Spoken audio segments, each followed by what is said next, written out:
What's up guys, welcome back to another video. And wow, we've hit over 1,000 subscribers. I'm very blessed, very thankful for all of you guys. So in order to celebrate that, I want to go ahead and let you guys know that you can pick up my LUTs for 50% off just using code 1000 subs.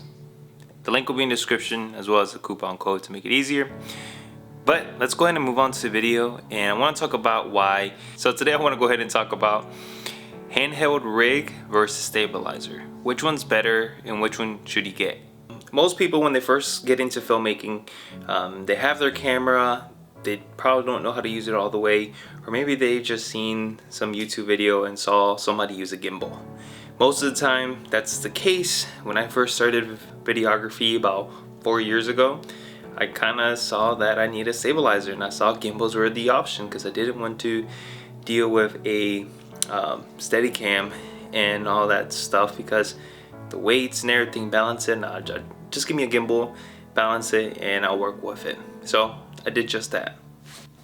To its credit, the gimbal was one of the best investments that I ever made when I first got into filmmaking. It allowed me to take my camera just about anywhere in almost any condition and be able to have some steady footage.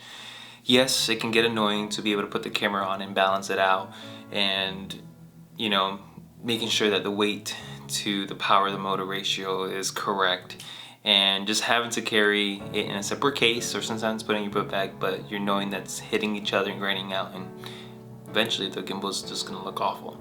I owned a crane too during this time, and it served me really well. I was able to go to the beach, able to go to like nature, be able to do athletic shoots and capture a lot of action shots that probably would have not looked well handheld. Luckily, the cameras I did have in-body stabilization in the A7 III at the time. However, it's mainly good for photography, not really good for videography compared to like the Panasonic. However, the gimbal served its purpose, but I started noticing that when I started doing more weddings and I started focusing more on weddings, that it became harder for me to be able to get some creative shots. And what I mean by that is because I was starting to think, I'm like, wow, if I switch lenses in this time, would I have enough time to be able to capture the other shot? Like, even though I had a quick release plate and everything, I still had to balance out the motors for the gimbal so that it won't create that ugly shake that if you tilt it down or low, it just starts vibrating like crazy. So at that point in time, I was getting very frustrated with the gimbal because I liked it, but it was hindering me from getting more creative shots. And most of the time, for most of my weddings, I'm just capturing B-roll. But I always want to get, that bokeh, or just get a very creative shot with a different lens. And, weddings, you just don't have time to be able to, set up the shot. It's more of documenting. So it came to a point in time where I just got on YouTube, started researching other creatives, and just looking at other people's wedding videos and see how they were doing it. And a lot of them were saying they just did it handheld, and they had their own rig or they built their rig. And that kind of got me thinking of, what, I should just start looking into building a rig, getting some really good tripods, a really good monopod, and kind of go from there compared to, always using a gimbal. Like, I enjoyed it, it has its purpose. However, it wasn't serving me right for wedding videography, and so I just needed a different outlet and be able to fully take advantage of my creative minds and ideas and things that I just have, but I'm like, I can't do it because I'm using this gimbal. With that being said, I went ahead and started building out my rig. I started with a Fuji X-T3, that's the camera I'm filming on right now. I am going to do a whole separate video later.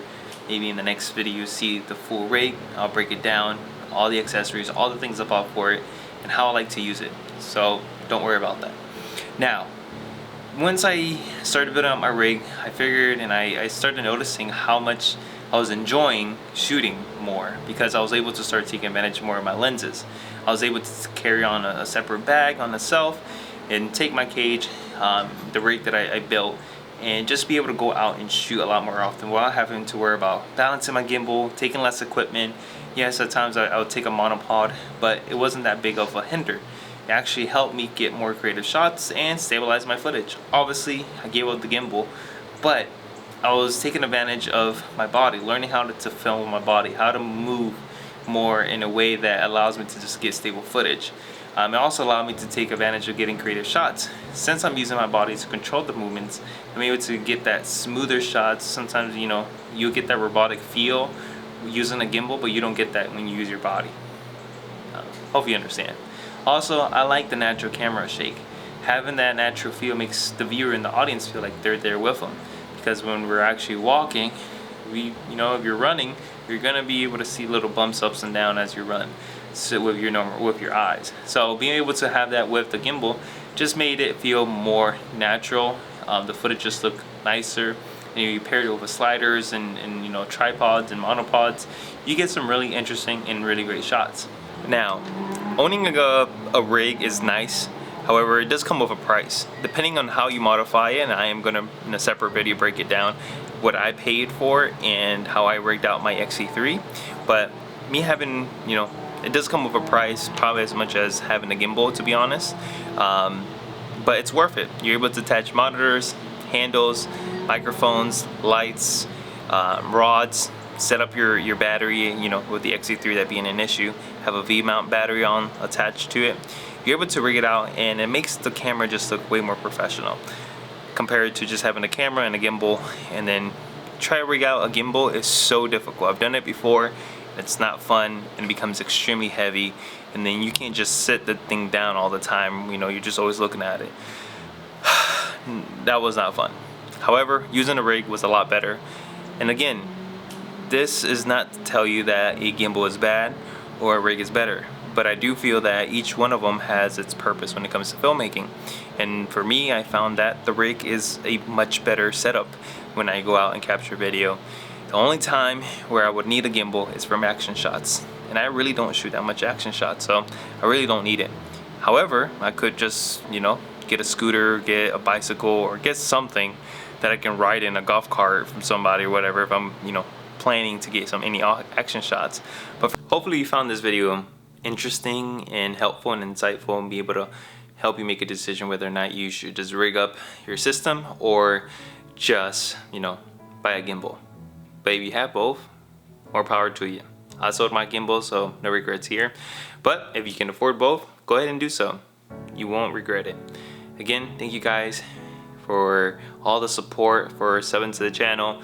Again, if you like this video, go ahead and give it a big thumbs up. If you dislike it or you have a comment, leave it down below and let me know. And hopefully I'll be able to address in the next video. Hope everyone stays safe out there with this whole virus going on and around.